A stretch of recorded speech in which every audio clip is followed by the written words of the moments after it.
बर्फी की शुद्धता की चर्चा होते ही बरगदवा में बनने वाली बुढ़ऊ चाचा की बर्फी का नाम खुद ब खुद हर किसी की जुबां पर आ ही जाता है। बीते 5 दशक से उनकी ये बर्फी कदरदानों में अपनी विश्वसनीयता को बरकरार रखे हुए। बुढ़ऊ चाचा तो अब नहीं रहे, लेकिन उनके दामाद राम प्यारे चौधरी और नाती राकेश चौधरी इस विश्वसनीयता को बनाए रखने का बीड़ा पूरी शिद्दत से उठाए हैं। उनके नाती राकेश बताते हैं, उनके नाना तिलक चौधरी ने बर्फी बनाने का काम 1968 में शुरू किया। नखा जंगल के रहने वाले तिलक लुटेरों से रक्षा के लिए दूध बेचते वक्त अक्सर बेटी सावित्री के घर बरगदवा आ जाया करते थे। बरगदवा क्षेत्र में उन दिनों फर्टिलाइजर की वजह से चाय और बर्फी की बिक्री का काफी स्कोप था। सो वह जब भी आते बिकने से बचे दूध की बर्फी और चाय बनाकर बेचते थे। ये काम वह एक झोपड़ी डालकर करते थे, लेकिन उनकी बर्फी शुद्धता की वजह से कोटी अटारी वाले लोगों की जुबां पर चढ़ने लगी। धीरे धीरे स्थिति ये हो गई कि उनके यहाँ ग्राहकों की कतार लगने लगी। कई बार मांग के मुताबिक सप्लाई में भी मुश्किल आने लगी। बावजूद इसके तिलक इस बात को लेकर संजीदा रहते थे कि कोई उनकी दुकान से खाली हाथ ना जाए। तिलक चौधरी बूढ़े हो चले थे और उनका नाम हर कोई जानता नहीं था, इसलिए उनकी ख्याति बुढ़ऊ चाचा के नाम से हो गई। धीरे धीरे बुढ़ऊ चाचा की बर्फी बिना किसी प्रचार प्रसार के एक ब्रांड बन गई।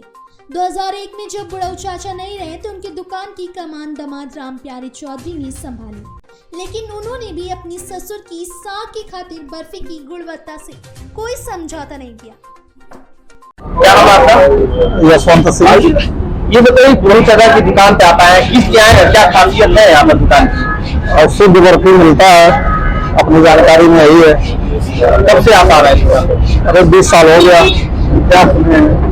हाँ, बड़ा सुने हैं बुढ़ऊ चाचा के बारे में कि असली देते हैं, असली दूध का जो है बना करके अपने हाथ से लोग देते हैं बर्फी।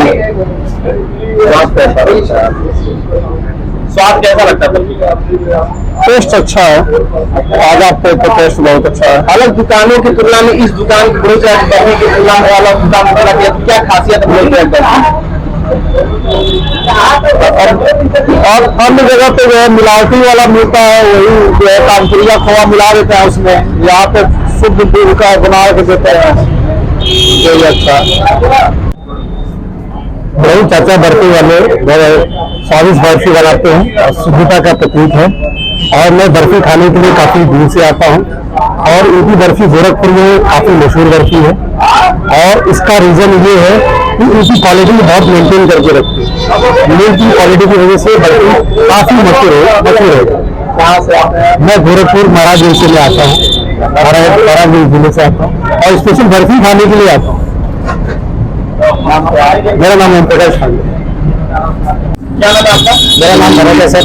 आप बुढ़ऊ चाचा की दुकान पर आए हैं, क्यों आए हैं और क्या बर्फी क्या खासियत है कि आप यहाँ पर आए हैं? सर मेरा मार्केटिंग का काम है, मैं अक्सर इस रोड से गुजरता हूँ तो सामने एक दुकान है माँ ऑटो करके, ये हमारे क्लाइंट है, हम उनका मोबाइल सप्लाई करते हैं। तो काफी बार इतना हुआ, लेकिन समय के अभाव से हम कभी रुक नहीं पाए।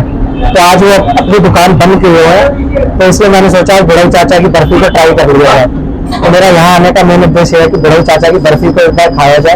आप कैसे नाम सुने थे, आप बारे में कैसे जाने थे? सर वैसे तो मैं दिल्ली का रहने वाला हूँ, लेकिन जब मैंने मार्केटिंग शुरू करी तो अक्सर हम रोड से गुजरते हैं तो नजर पड़ती है।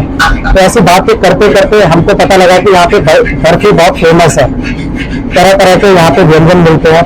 तो हमने कहा चलो इस रोड पे अगर कुछ खाना पीना है, मीठा है या चाय लेनी है तो बुढ़ऊ चाचा के यहाँ पे एक बार जरूर हमें विजिट करना चाहिए। और मैं सबसे आग्रह करूंगा, अगर इस रोड से गुजर रहे हैं तो जरूर एक बार बुढ़ऊ चाचा की बर्फी को चख के देखें। ले जाना न ले जाना एक अलग का विषय, लेकिन एक बार हल्का सा चखिए, इसके बाद आप आगे का डिसीजन लीजिए। आप पहली बार बुढ़ऊ चाचा बर्फी खा रहे हैं? हाँ सर, मैं आज पहली बार खा रहा हूँ। नाम सुने थे आप? हाँ नाम सुना है, आप इसी रोड से गुजरते हैं तो देखा भी है, लेकिन आज मौका पहली बार मिला है यहाँ पे खाने का और रुकने का। बुढ़ऊ चाचा के बारे में बताया था, काफी प्रसिद्ध है, किस प्रकार से बुढ़ऊ चाचा क्या करते थे? फिलहाल इस खबर में बस इतना ही।